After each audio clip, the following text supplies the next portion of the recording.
guys? Tweaking Timber Outdoors. Today we're hunting steelhead.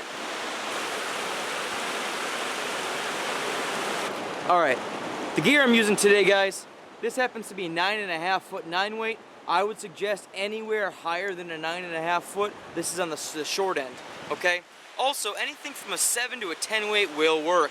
Alright, this just happens to be my small creek do it all, you know, cold water rod. So this happens to be what I use for salmon, for steelhead, and anything above and beyond that, like muskie, okay?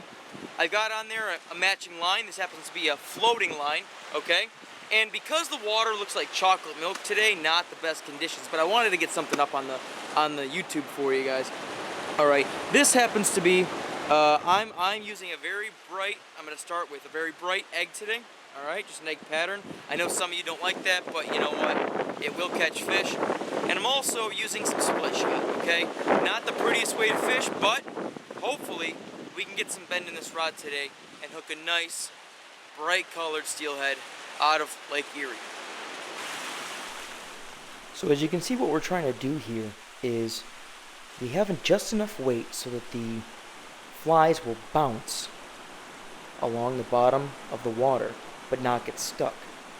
Alright, I'm keeping my line pointed straight out in front of me, following the fly. And once my drift is complete, I fling my fly back up to the top of the run, and whenever I watch my line, and if something just doesn't look right, okay, whether it stops or goes the opposite way, that's when I set the hook.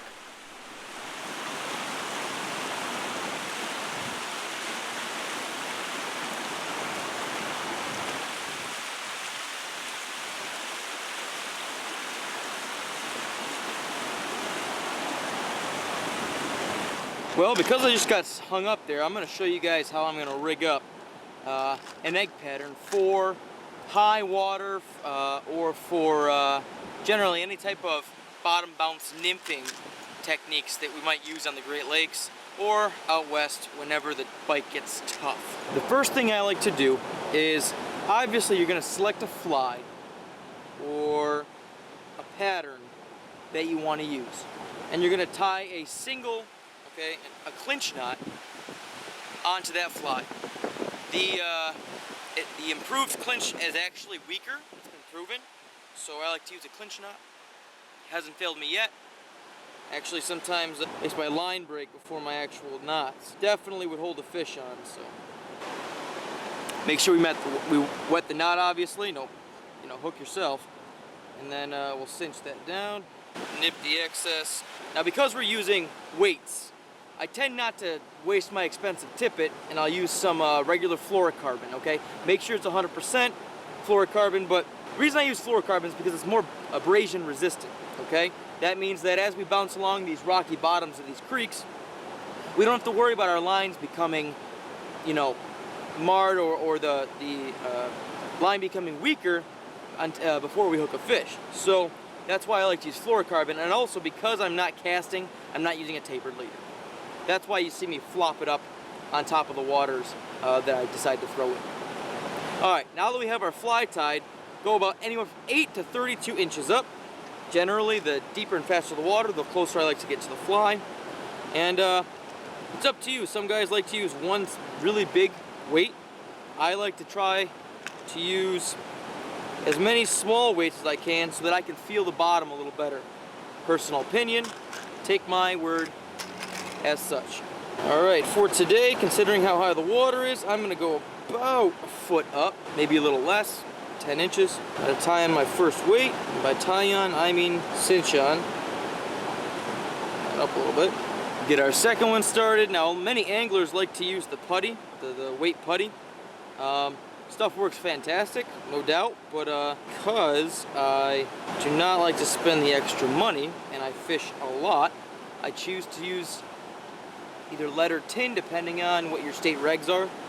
Okay, so now that we've got at least our starting weights down to our fly, okay, that's for us to start, our goal is to find the adequate weight based on how much it takes to get us down and bounce along the bottom without actually dredging through. Alright, let's get a few casts in at a new location. What you see here is a prime example of what we're looking for. We have a bunch of running water, okay? Generally these little waterfalls in these creeks create nice deep pools and channels where the steelhead like to hang out and get reprieve and collect food. So we're gonna throw a few casts right here.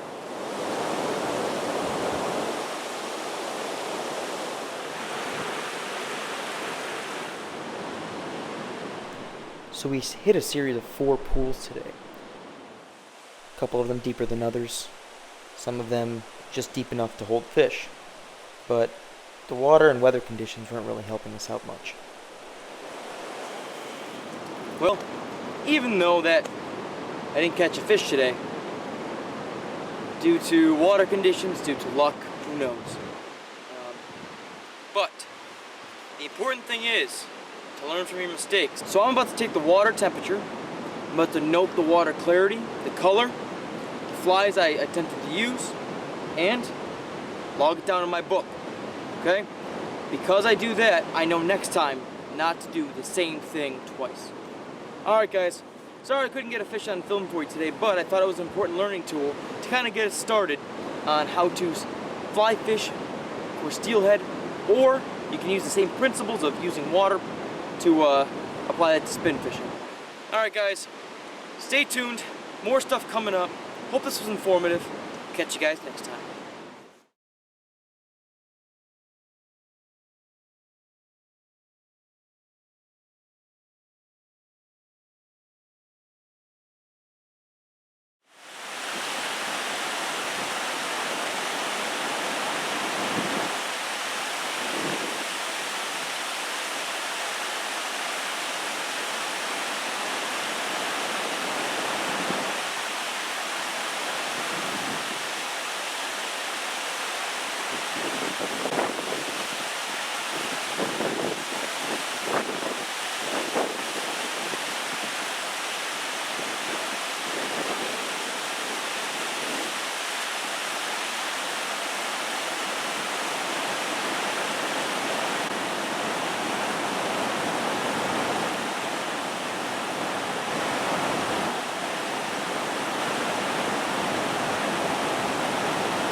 Steelhead right there for you folks. Look at the color on that guy. Oh man.